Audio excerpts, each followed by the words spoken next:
একদম পুরো পাগল পাগল লাগতেছে, দেখো মনে হয় কি ইটের বাটা থেকে কাজ করে আসছি। মানে এই একটা অবস্থা, 16 ঘন্টা জার্নি করে এর থেকে আসলে ভালো ফিল তোমাদের দেওয়া পসিবল না। আসসালামু আলাইকুম, কেমন আছো সবাই? আশা করি সবাই ভালো আছে, সুস্থ আছো। সুরাইয়ানিয়াস ফ্যামিলি ব্লগে সবাইকে স্বাগতম জানিয়ে শুরু করছি আজকের ব্লগটি। আমরা কিন্তু অলরেডি রেডি হয়ে গিয়েছি সাজেকে যাওয়ার জন্য। আর 16 ঘন্টা কেন জার্নি করেছি, কেন এতটা সময় লেগেছে, আর পথে আমাদের কি কি অসুবিধার মধ্যে পড়তে হয়েছে, কেনই বা আমরা প্রথমবার সাজেক ঘুরতে যেয়ে মন ভালো করার পরিবর্তে মন খারাপ হয়ে গিয়েছিল, কেন এত অসুবিধার মধ্যে পড়েছিলাম, সেই সব কিছু এই ব্লগে তোমাদের সঙ্গে শেয়ার করব। যারা সাজেক যাওয়ার জন্য প্ল্যান করছো বা যাওয়ার ইচ্ছা আছে তারা অবশ্যই ভিডিওটা দেখো। আশা করি অনেক কিছু জানতে পারবে, বুঝতে পারবে, আর অনেক কিছু আইডিয়াও পেয়ে যাবে। এখন হচ্ছে রাত 10:15টার মতো বাজে, আর আমাদের গাড়ি হচ্ছে 11:15টায়। সো আমরা বের হয়ে গিয়েছি, যেহেতু আরামবাগ থেকে আমাদের গাড়িতে উঠতে হবে। আর যদি রাস্তা জ্যামও থাকে তো লেট হয়ে গেলে তো বুঝতে পারছো কতটা সমস্যা পড়তে হবে। আর প্রথমবার যেহেতু যাচ্ছি ভীষণ এক্সাইটেডও ছিলাম, সবকিছু মিলে একটু আগেই বের হয়েছি যাতে আমাদের কোনো বিড়ম্বনায় পড়তে না হয়, পথে কোনো বাধা না আসে বা কোনো জ্যাম জোট আমাদের ছুতেও না পারে, আমরা আমাদের কাঙ্ক্ষিত লক্ষ্যে বা কাঙ্ক্ষিত জায়গায়, স্বপ্নের জায়গায় পৌঁছে যেতে পারি কোনো বাধা ছাড়াই। কিন্তু আমরা যেভাবে স্বপ্ন দেখি বা যেভাবে ফিল করি, যেভাবে চিন্তা ভাবনা করে থাকি, আসলে সব কিছু কি আমাদের থিঙ্কিং অনুযায়ী হয়? কখনোই সেটা সম্ভব না। যাওয়ার সময় দেখো কত হাসি খুশি ছিলাম আমরা, কতটা মজা করে যাচ্ছিলাম। আর এই যে মেয়েটাকে দেখতে পাচ্ছ, ওইটা হচ্ছে আমার বান্ধবী, ওর ছেলে আর ওর মেয়ে। ওর কথা না বললে নয়, ওর সঙ্গে আমার প্রথম পরিচয় 2010 সালে ইন্টারমিডিয়েট ভর্তি হওয়ার পরে। আমরা প্রথম হোস্টেলে একসঙ্গে ছিলাম বলতে পারো, হোস্টেল লাইফ, কলেজ লাইফ বা বাইরে বলতে পারো। আমার প্রথম বান্ধবী ও, একসঙ্গে আমরা একই রুমে ছিলাম। মাত্র 6 মাসের জন্য ও আমার ফ্রেন্ড ছিল। মাত্র 6 মাসের জন্য আমার ফ্রেন্ড ছিল। এই কথা কেন বললাম জানো? 6 মাস পরে ওর সঙ্গে আমার কিন্তু টোটালি কোনো যোগাযোগই ছিল না। ওর বিয়ে হয়ে গিয়েছিল, আর তখন তো বুঝতেই পারছো 2010 সালে ওইরকম ফোনও অ্যাভেলেবেল ছিল না, বা সবাই ইউজ করলেও দেখা যায় তখন নাম্বার হারিয়ে গেলে ওই নাম্বার তুলতে না পারলে আর কোনো স্কোপও ছিল না। এরকম হোয়াটসঅ্যাপ, মেসেঞ্জার, তারপরে হচ্ছে টুইটার, তারপরে তোমরা যেটাই বলো ইমো, এগুলা কিন্তু তখন অ্যাভেলেবেল ছিল না। তাই আর যোগাযোগ করার কোনো মাধ্যমও ছিল না ওর সঙ্গে। দীর্ঘ 12 বছর পরে ওর সঙ্গে আবার আমার কথা হয়েছে, দেখা হয়েছে। আসলে মনের মিলটাই অনেক কিছু, তাই না? ও আমাকে নাকি ফেসবুকে খুঁজতো আমার নাম দিয়ে সার্চ করে, কখনো পাইনি। আমিও কিন্তু ওকে মাঝে মধ্যে বেশ খুঁজতাম, ওর নাম দিয়ে, ওর ডাক নাম দিয়ে, ওর সার্টিফিকেট নাম দিয়ে, মানে সবভাবে। কখনোই না পাইনি। হুট করে একদিন হলো আজকে একটু সার্চ করে দেখি ওকে পাই কিনা। দেন হচ্ছে ওর ছেলের ছোট্টবেলার একটা ছবি, তো দেখে না আমার মনে হলো এই আইডিটা হয়তো বারো হতে পারে, যেহেতু বিয়ে হয়ে গিয়েছে আর বেবি হওয়াটা স্বাভাবিক বিষয়।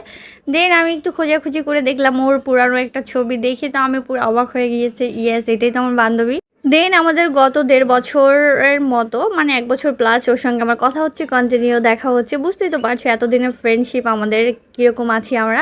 বেশ ভালো আছি। এর মধ্যে কিন্তু আমার বাসাও একবার এসেছিল, আমি ওর বাসায় গিয়েছিলাম, সেই 1 বছর আগের কথা। বেসিক্যালি আমাদের যখন কনভারসেশন হয় শুধু এরকমই হয় যে তুই আমার বাসায় আয় না, আয়সা থাক কিছুদিন। আর আমিও সেম কথা বলি, তুই ঢাকায় আয়। যেহেতু ও ঢাকার বাইরে থাকে, ঢাকার বাইরে বলতে ঢাকার খুব কাছেই থাকে, ওর বাসা হচ্ছে ড্যামরায়, আর আমি তো পুরান ঢাকায় থাকি।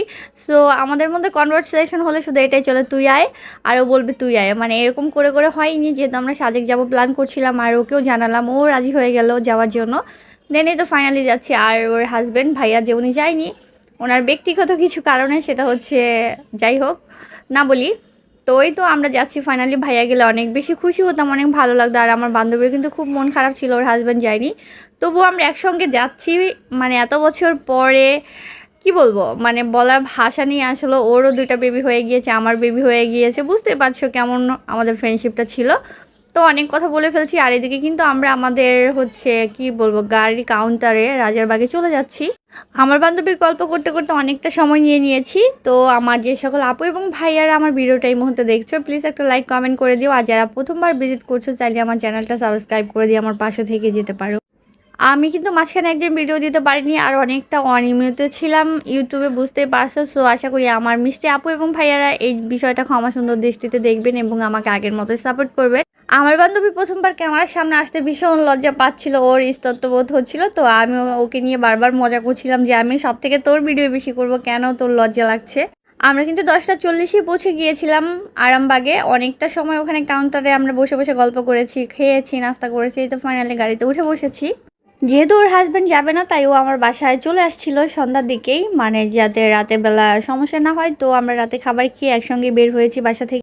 আর বাচ্চাদের জন্য একটু নুডলসও বানিয়ে নিয়ে আসছিলাম যাতে ওদের গাড়ির মধ্যে খাওয়াতে পারি। তো আমার বেবিটা তো ঘুমিয়ে গিয়েছিল, আর আমার বান্ধবীর মেয়ে, ওর নাম হচ্ছে ইফসা, খুব মিষ্টি মেয়ে, তো ওকে ওর মা খাইয়ে দিয়েছিল। আর এখন হচ্ছে আমার মেয়ে খাবে, তো অনেকটা নুডলসই কিন্তু আমি নিয়ে আসছিলাম যাতে সবার হয়ে যায়, মানে সবার বলতে ওদের 3 জনের হয়ে যায়। তো আমরা বড় মানুষ তো অন্য কিছু খেতে পারবো। আর এই তো আমার বেবিটা কিন্তু ঘুম থেকে উঠে খাওয়া শুরু করে দিয়েছে, আমাদের গাড়িটা এখনো ছাড়েনি। আর যেহেতু আমরা অনেক আগেই চলে গিয়েছি তাই আমরা আগে উঠে পড়েছি, কেউ কেউ উঠেছে, কেউ কেউ এখনো উঠেনি, তবে ছেড়ে দিবে খুব তাড়াতাড়ি। আর এদিকে হচ্ছে দেখো আমরা খুব মজা করছিলাম, এই তো আমার মেয়ে খাচ্ছিল। রিদুন, আমার হচ্ছে বান্ধবীর ছেলের নাম রিদুন, মানে ওর নাম রেদওয়ান, ওকে রিদুনই ডাকা হয়। বেসিক্যালি প্রথমবার মানে লং ড্রাইভে যাচ্ছি আমার বান্ধবী আমি। আর এদিকে বলতে পারো আমার কলেজ ফ্রেন্ড, বাসার ফ্রেন্ড, অনেক ফ্রেন্ডই আছে, সবার সঙ্গে কিন্তু আসলে ওই রকম কমিউনিকেশন এখন আর আগের মতো নেই, কথা হয় টুকটাক করে, বাট এরকম ঘুরতে যাওয়া কিন্তু হয়নি কারোর সঙ্গে। তো আই হোপ আমাদের জার্নিটা ভীষণ ভালো যাবে, তো এই আশায় তো গিয়েছিলাম। আর এই তো মাঝখানে আমাদের 20 মিনিটের জন্য ব্রেক দিয়েছিল, তো একটা রেস্টুরেন্টে আমরা এখানে একটু ফ্রেশ হয়ে নিলাম আর কিছু খাওয়া দাওয়া করবো, বিশেষ করে চাটা আর কি। তো আজ যেহেতু ব্রেক দিবে না, তো এই তো আমি হচ্ছে এখানে 2টা গাড়ি ছিল পরপর, আমাদের গাড়ি কোনটা সেটা না আমি খুঁজেই পাচ্ছিলাম না। তো ভুল করে মানে অন্য গাড়িতে উঠে গিয়েছি, যেহেতু দুইটাই মানে রবি গাড়ি আর কি, রবি এক্সপ্রেস। এই পর্যন্ত কিন্তু সব কিছু ঠিকই ছিল, আমাদের জার্নি বলো, যাওয়া মজা, কিন্তু মানে সকালটা হলেই যে আমরা এরকম বিড়ম্বনায় পড়বো সেটা বুঝতেই পারিনি। আর যেহেতু আমার হাজব্যান্ডও কিন্তু সাজেক এর আগে যায়নি, ও হচ্ছে বান্দরবন, রাঙামাটি ওইদিকে ঘুরেছে, বাট সাজেক কিন্তু ওর যাওয়া হয়নি। ওরও খুব একটা আইডিয়া ছিল না আসলে কি কি প্রবলেম ফেস করতে হতে পারে আমাদের। তো এই তো গাড়িতে কিন্তু উঠে বসে পড়েছে, আর আমার লক্ষ্মী বাবুতে কিন্তু ঘুমিয়ে পড়েছে। এখন তোমরা অনেকে বলতে পারো আমি কেন বারবার গাড়ি ভিডিও দেখাচ্ছি, তো এটার অবশ্যই কারণ আছে। আর এই তো আমরা কিন্তু চলে আসছি এখন খাগড়াছড়িতে, এখানেই আমাদের হচ্ছে লাস্ট স্টপ বাসের, মানে এখানে সবাইকে নামতে হবে। খাগড়াছড়ি থেকে হচ্ছে তোমরা কি বলে চান্দার গাড়ি, তারপর হচ্ছে অটো বা সিএনজি, এগুলা দিয়েই কিন্তু যেতে হয় বেসিক্যালি, বাইকে যেভাবে যে যায় মানে সাজেকে এইভাবে যেতে হবে। তো আমরা কিন্তু একটা অটো নিয়ে নিয়েছিলাম রিজার্ভ করে। তো এখানের সিস্টেমগুলো একটু অন্যরকম, তুমি যদি একা যাও, একা গেলে তোমার একদমই খরচ পোষাবে না। আর নর্মালি এত দূরে তো একা যাওয়া হয় না, ফ্যামিলি বা ফ্রেন্ড সার্কেল নিয়েই কিন্তু ঘুরতে আসা হয়। তবে যেগুলোকে আমরা লেগুনা টাইপ বলি আর কি আমাদের ঢাকায়, তো ওরা চান্দের গাড়ি বলে, ওই গাড়িতে কিন্তু তোমার হচ্ছে 10 থেকে 12 হাজার টাকার মতো ভাড়া নেয়, ভাড়া করেই যেতে হয়। তো যেই গাড়ি ভাড়া করে নিবে ওই গাড়িতে যাতায়াত করতে হবে, অন্য কোনো গাড়ি তোমাকে নিবে না, বা এক্সট্রা কোনো গাড়িও থাকে না, সবাই এভাবে ভাড়া করে যায়। তো এই তো আমরা কিন্তু সিএনজিতে উঠে বসেছিলাম, দেন হচ্ছে একটা ভাড়া করে নিয়েছি। তো ওরা হচ্ছে কাউন্টার সিস্টেম ওদের, তো 2 দিনের জন্য হচ্ছে আমাদের 6200 টাকা দিতে হবে, আমাদের দিয়ে আসবে নিয়ে আসবে। আর আমরা যদি কোথাও ঘুরতে যাই তো তার জন্য আরও 1000 করে চার্জ বাড়বে, মানে এরকম ছিল এগুলো। তো আমি তো পুরাই অবাক হয়ে গেছি যে এটা আবার কেমন সিস্টেম। যাই হোক, কিছু করার নেই, সবাই যেহেতু এভাবে যাচ্ছে। আর গ্রুপিং করে অনেকে যায়, ধরো আমরা যেহেতু 5 জন আছি, আরও 5 জন হলে কিন্তু আমরা চাঁদের গাড়িতেই যেতে পারতাম, 5-6 জন হলে। বাট সেক্ষেত্রে সমস্যাগুলো হয়ে থাকে যে তোমার মন চাইলে তুমি অন্যদিকে ঘুরতে যাবে, ওদের মন চাইলে ধরো ওরা কংলাক পাহাড়ের দিকে যাবে, বা তোমার মন চাইলে তুমি কংলাক গ্রামটা ঘুরবে, এরকম কিন্তু প্রবলেম হয়ে যায়। কারণ বুঝতেই পারছো যেহেতু 2টা টিম বা 2 রকম মানে মানুষ, তোমরা তো নিজেরা নিজেরা নয়, তো একটু কিন্তু সমস্যা হয়। তাই আর আমরা ওই সমস্যায় পড়তে চাইনি, আমরা সিএনজি নিয়ে নিয়েছিলাম রিজার্ভ করে। 2 দিনের জন্য আমাদের দিয়ে আসবে নিয়ে আসবে, 6200 টাকা ছিল। তো এই তো সামনে হচ্ছে আমরা একটু নামবো, নেমে হচ্ছে সকালে নাস্তাটা করে নিব। এখন কিন্তু অনেকটা সকাল, অনেকটা বলতে হচ্ছে প্রায় 6টার মতো বাজে। তা আমাদের ধারণা ছিল হচ্ছে যেহেতু 9টার মধ্যে ওখানে যেতে হবে, মানে একটা তোমার কি বলে এটাকে, সেনাবাহিনীর টহল দেয় যে যেখান থেকে গাড়িগুলোতে করে সাজে করে নিয়ে যায়, ওই জায়গাটার নাম বেসিক্যালি আমি ভুলে গিয়েছি, সরি টু সে এই মুহূর্তে মনে পড়ছে না। তাই আমরা এই তো একটা রেস্টুরেন্টে ঢুকেছি, এখানে একটু ফ্রেশ হয়ে নাস্তা করে নিব। বাট এখানে ট্রাস্ট মি 45 মিনিট বসেছিলাম, অলরেডি আমার মোবাইলে চার্জও দিয়ে নিয়েছি, বাট এখানে আমরা নাস্তাটা করতে পারিনি। দেন অন্য একটা রেস্টুরেন্টে যেয়ে ওখান থেকে খেয়েছি। ফাইনালি এই তো দেখো আমরা কিন্তু সাজেকের উদ্দেশ্যে যাচ্ছি। আমাদের ধারণা ছিল হয়তো বা মানে ওখানে সেনাবাহিনী দেখবে বা গাড়িটা ছেড়ে দিবে এরকম কিছু, কিন্তু ওখানে যেয়ে এতটা বিড়ম্বনায় পড়বো সেটা কিন্তু ভাবিনি। পুরাটা রাস্তা কিন্তু ফাঁকা ছিল, আমাদের মনেই হয়নি এতটা জ্যাম থাকতে পারে বা এত মানুষ সাজেক আসে ঘুরতে। আমরা তো খুব মজা করতে করতে যাচ্ছিলাম। আর এত আঁকাবাঁকা রাস্তা, পাহাড়ি রাস্তাগুলো যেমন হয়, হয়তো বা আমার মোবাইলে দিয়ে ভিডিও করা সব কিছু বোঝাতে পারছি না তোমাদের, বাট এই রাস্তাগুলো কিন্তু মোটেও সুবিধাজনক নয়, খুবই ভয়ঙ্কর সুন্দর আর কি যেটাকে বলে। এত আঁকাবাঁকা নিচু, মানে এপাশ ওপাশ, এই রাস্তায় শুধু যারা সব সময় গাড়ি চালায় তারা ছাড়া আমার মনে হয় বেসিক্যালি কারো যাওয়া সম্ভব না। তার এই যে দেখো রাস্তার পাড়ে পাহাড়ি মানুষগুলা যে ওরা চাকমা মারমা গারো বিশেষ করে এরকমই তো হয়ে থাকে। তো ওরা হচ্ছে আমাদের টাটা বাই বাই দিচ্ছিল, কিছু খেলছিল, আবার কেউ ফল টল নিয়ে বসেছিল বিক্রি করার জন্য। আমরা কিন্তু বেশ এনজয় করতে করতে গিয়েছিলাম, মানে খুব ভালো লাগছিল। তুমি যদি গাছপ্রেমী হও, তোমরা যে বা যারাই, আমি সবাইকে বলছি অবশ্যই তোমাদের সাজেকে যাওয়া উচিত। তোমরা যদি প্রকৃতি প্রেমী হয়ে থাকো তাহলে তোমাদের জন্য সাজেক হচ্ছে পারফেক্ট জায়গা, আমি এটা বলবো। আমারও কিন্তু বেশ ভালো লাগে, তবে আমি কিন্তু সবসময় সমুদ্র বেশি পছন্দ করি, পাহাড় পছন্দ করি না সেটা না, যদি সিরিয়াল ওয়েজ বলতে হয় প্রথম সমুদ্র দ্বিতীয় পাহাড়। তবে আমার প্রকৃতি দেখতে কিন্তু ভীষণ ভালো লাগে। আর এই ঢালু জায়গাগুলো উঠতে মানে এতটা প্রেশার পড়ে, আমি তো রীতিমতো ভয় পাচ্ছিলাম যদি আল্লাহ না করুক একটু এপাশ ওপাশ হয়ে যায় একদম খাদে যেয়ে পড়তে হবে। প্রত্যেকটা মানুষেরই এরকম হচ্ছিল। তো যাওয়ার সময় আমরা হালকা পাতলা কিছু গাড়ি দেখেছিলাম, খুব বেশি একটা নয়। এটাই হচ্ছে আমাদের সাজেক ঢোকার জন্য মেইন স্পট, যেখান থেকে হচ্ছে সেনাবাহিনীর টহল দিয়ে নিয়ে যায়। তো এখানে আসার পরে এত মানুষ, মানে কি বলবো, আমরা কিন্তু 9টার মধ্যে চলে আসছিলাম।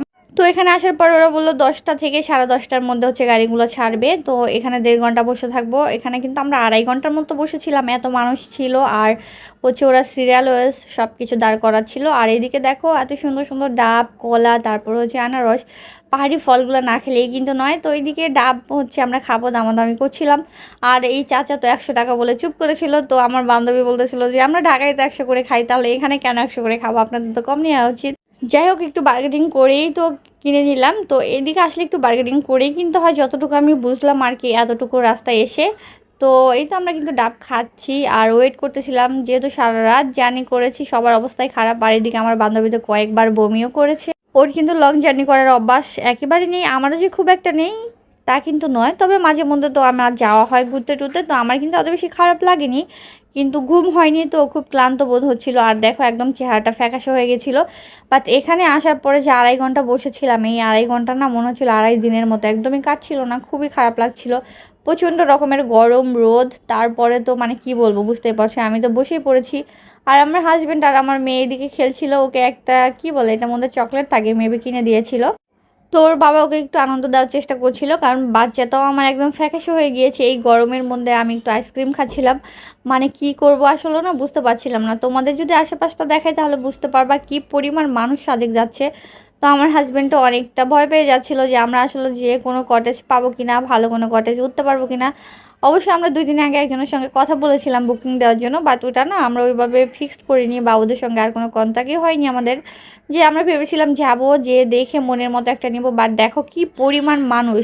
আর যারা চলে গেছে তারা তো আছেই, বা আবার যারা আসবে, মানে আমরা তো একদম পুরা রীতিমতো ভয় পাচ্ছিলাম যে ওখানে যে আসলে থাকতে পারবো কিনা। প্রথমে হচ্ছে ওরা বাইকগুলো দিচ্ছিল, তারপরে চান্দার গাড়ি, তারপরে হচ্ছে অটো বা সিএনজি যেটাই বলো, এইগুলা করতে করতে আরও 45 মিনিট এখানে চলে গিয়েছে। মানে কি আর বলার, কিছুই ভাষা নেই বলার। আর বিশেষ করে 2টা ঈদ, পূজার বন্ধ, এইসব জায়গাগুলোতে, মানে এই বন্ধগুলোতে না তোমরা যদি কেউ ঘুরতে যেতে চাও, আসলে আমি একদমই বারণ করে দিব যে এই বন্ধর সময় কেউ যাবে না। আমার তো চরম শিক্ষা হয়েছে, আমি আর কখনো এই বড় বড় বন্ধগুলোতে যাব না। মানে গেলে না ঘুরতে পারবে, না মন মতো থাকতে পারবে, না খেতে পারবে, কোনো কিছুই পারবে না। তার উপরে টাকা তো 3 গুণ তোমাকে গুনতেই হবে। যাই হোক, এখান থেকেই তো ফাইনালি আসছি এই তীব্র গরম আর রোদের মধ্যে। আসার পরে অনেকটা রাস্তা যাওয়ার পর আবারও কিন্তু আমাদের বিড়ম্বনায় পড়তে হয়েছে। আর এই দেখো উঁচু নিচু রাস্তাগুলো এত ভয়ঙ্কর ছিল কি বলবো। আমি তো বারবার ঘুমিয়ে যাচ্ছিলাম অটোর মধ্যে, আমার হাজবেন্ড তো খুব ভয় পাচ্ছিল, কারণ বুঝতে পারছো যেহেতু সামনে বসছিল ও খুব ভালো করে ফিল করতে পারছিল। সামনে যাওয়ার পর একটা সিএনজিতে মনে হয় কিছু প্রবলেম হয়েছিল, তো ওখানে আমাদের আরও 20 মিনিটের মতো ওয়েট করতে হয়েছে।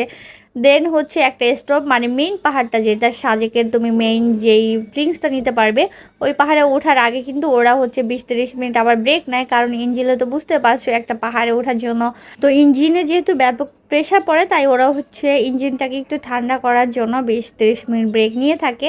তো সামনে গিয়ে আমাদের আবার ব্রেক নিতে হবে। আর এতটা গরম, আমি না সবসময় ভাবতাম সাজেক হয়তো বা খুব ঠান্ডা একটা জায়গা, বা খুব শীত শীত ভাব লাগবে এরকম, বাট আমার ধারণা পুরাই ভুল ছিল। আর পাহাড়িদের বাড়িগুলো দেখো, আমরা এই পর্যন্ত আসছি রাস্তায় কোনো বাড়ি দেখিনি, আর এই তো এখানে কয়েকটা ঘন ঘন বাড়ি দেখে আমি তো পুরো অবাক হয়ে গিয়েছি। বেসিক্যালি ওদের বাসাগুলো না রাস্তার এপাশ ওপাশ সরানো ছিটানো, পাহাড়ের উপরে পাহাড়ের নিচে, এরকম এক একটা বাড়ি থেকে মনে হয় আরেকটা বাড়িতে যেতে তোমার 20 থেকে 30 মিনিট সময় লেগে যাবে। তো আমি আর আমার ফ্রেন্ড শুধু মানে বলছিলাম যে ওরা কিভাবে থাকে এইসব মানে ঘন জঙ্গল বা এরকম জায়গা। আসলে ওদের অভ্যাস হয়ে গিয়েছে, এগুলো ওদের কিছুই মনে হয় না। এখন পর্যন্ত আমাদের সাজেক যাওয়ার জন্য 22 কিলোমিটার পথ যেতে হবে, মানে ভাবা যায়। আমাদের কিন্তু অলরেডি দুপুর হয়ে গিয়েছে, এখন মনে হয় 12:30 প্লাস বাজে। তো যেতে যেতে কিন্তু আমাদের 2:30 3টা বেজে গিয়েছিল। মানে বুঝতে পারছো, আমরা যেরকম ফিল করেছিলাম, যেরকম ধারণা নিয়ে গিয়েছিলাম, ওইরকম কিন্তু কিছুই আমাদের সঙ্গে হয়নি। তো প্রায় 1.5 দিনের মতো তো আমাদের চলেই গিয়েছিল, এটা ভেবে কিন্তু আমাদের খুব মন খারাপ হচ্ছিল। যাই হোক, এখানেও কিন্তু আমরা 20 মিনিট হচ্ছে স্টপ ছিলাম। সেটা হচ্ছে যেটা বললাম যে একটা গাড়িতে প্রবলেম হয়েছিল সেই। তো নর্মালি তো যারা ঘুরতে যাও সাজেকে, আমি বলবো যাদের আমাদের মতো মিডল ক্লাস মানুষ তাদের কোনো বন্ধের সময় না যাওয়াই ভালো। বিশেষ করে ঈদ পূজার ছুটি, তারপরে হচ্ছে ওখানে কিন্তু কটেজগুলোতে তোমরা শুক্র শনিবারে ভাড়াটা একটু বেশি নেয় অন্য অন্য দিনের তুলনায়। আর বিশেষ করে এই 2টা ঈদের পরে ওরা তো আকাশ আর পাতাল মানে দামের তফাৎটা করে ফেলে। যেই নর্মাল কটেজগুলো যেখানে 2,000 টাকা ভাড়া, সেগুলো তুমি 5,000 টাকাও পাবে কিনা সন্দেহ। এই তো আমরা আবার ব্রেক নিচ্ছিলাম, আর এদিকে দেখো আমি তো পুরো কাজের বিটি রহিমা হয়ে গিয়েছি। আমি না বলতে সবাই, প্রত্যেকটা মানুষই যারা সাজেক থেকে ঘুরে যাচ্ছিল ওইসব গাড়ি থেকে সবাই বলতেছিল যাও যাও, সবার 12টা বেজে যাবে সাজেক যাওয়ার। মানে কি বলবো, অবশ্য চারপাশ দেখে কিন্তু ভালোও লাগতেছিল। বা এতটা ক্লান্ত বোধ হচ্ছিল, এতটা গরমে এতটা হাইপার হয়ে গিয়েছিলাম, এই মুহূর্তে না প্রকৃতিও আমাদের শান্তি দিতে পারতেছিল না। দেখো গাছের একটা পাতাও নড়ছিল না, প্রচণ্ড রকমের গরম।